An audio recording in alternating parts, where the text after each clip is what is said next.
Have you ever paid hundreds of dollars for a box of fruit? For most people, that sounds ridiculous. After all, fruit grows on trees.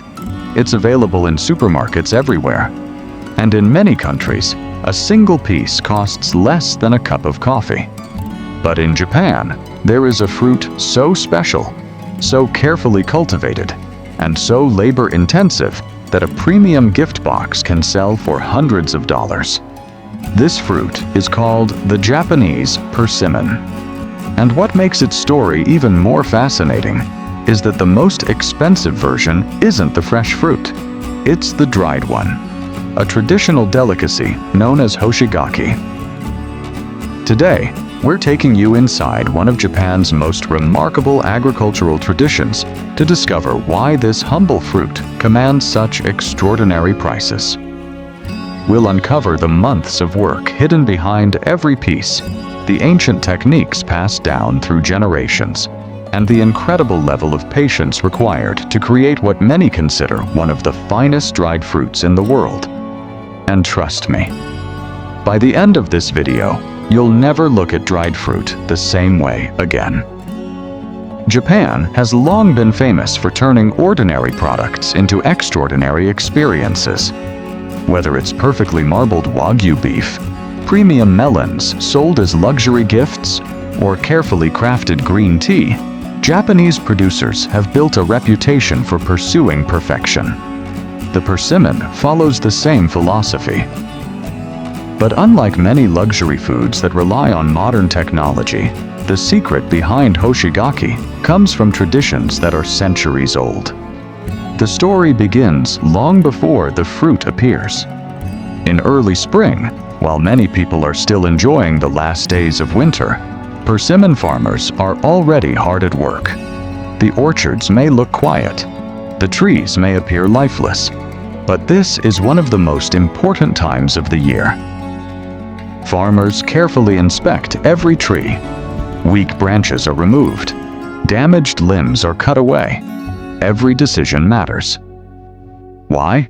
Because a persimmon tree has only a limited amount of energy, and farmers want that energy focused on producing fewer, but better, fruits.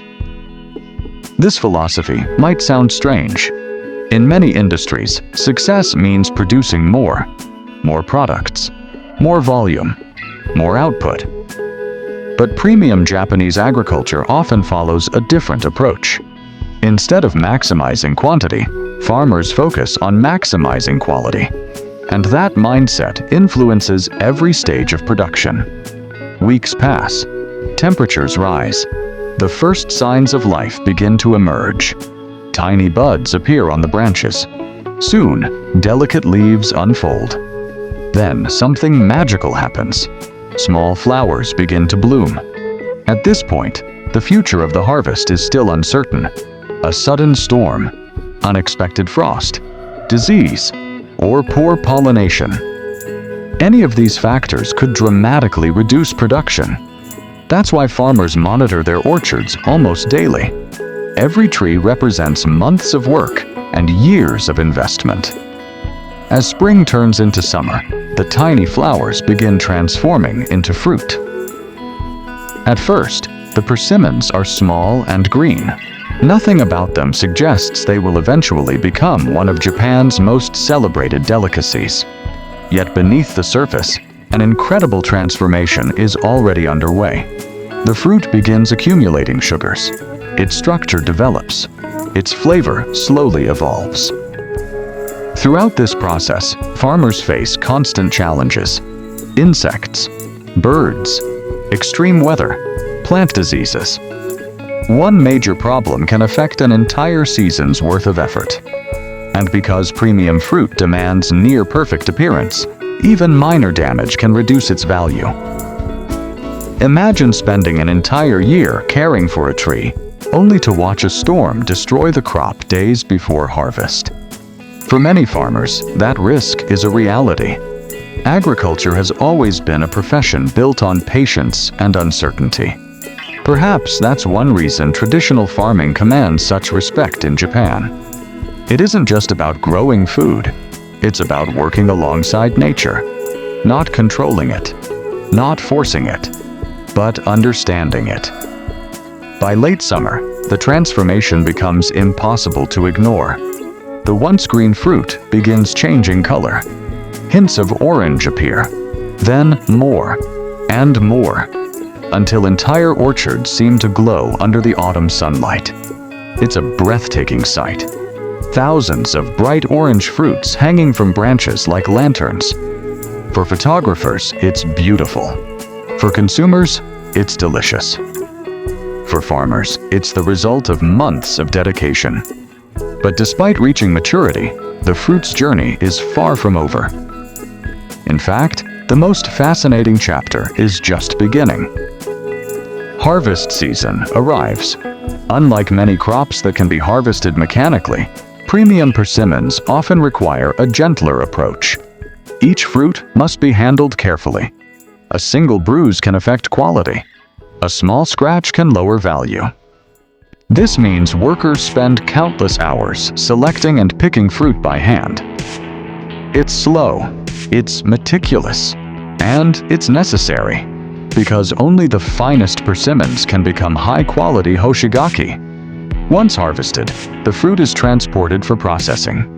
At this point, most people would assume the hard work is finished.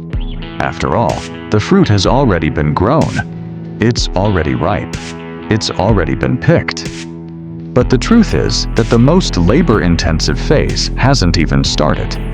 The fresh persimmons are carefully sorted. Only the best specimens continue. Then comes the peeling process. Every fruit must be peeled with precision. Too much pressure can damage it. Too little can leave imperfections. Workers move quickly but carefully, relying on years of experience. The goal isn't simply removing the skin. It's preserving the fruit's perfect shape. Why is shape so important? Because appearance matters greatly in Japanese food culture. Consumers aren't only paying for flavor, they're paying for craftsmanship. Presentation, tradition, attention to detail, and that standard extends to every single piece. After peeling, the fruits are suspended using their stems. Rows upon rows of persimmons begin hanging in the open air. At first glance, it looks almost like an art installation. Hundreds of orange fruits swaying gently in the breeze. But what you're seeing is actually one of the most important stages of hoshigaki production, the drying process. And this is where patience becomes everything. Unlike industrial drying methods designed for speed, traditional hoshigaki relies on time. A lot of time. Days become weeks. Weeks continue to pass. Slowly, moisture begins leaving the fruit. Its texture changes. Its sweetness intensifies. Natural sugars become more concentrated. Flavor deepens. But something even more surprising is about to happen, because the farmers aren't simply waiting for nature to do all the work. They become active participants in the transformation. And the technique they use has amazed visitors from around the world. Every single fruit is gently massaged by hand.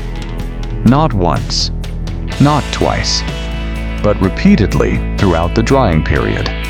Imagine standing before hundreds of hanging fruits and individually massaging each one, day after day, week after week. It sounds unbelievable. Yet this traditional technique remains one of the defining features of authentic hoshigaki production. Why do they do it?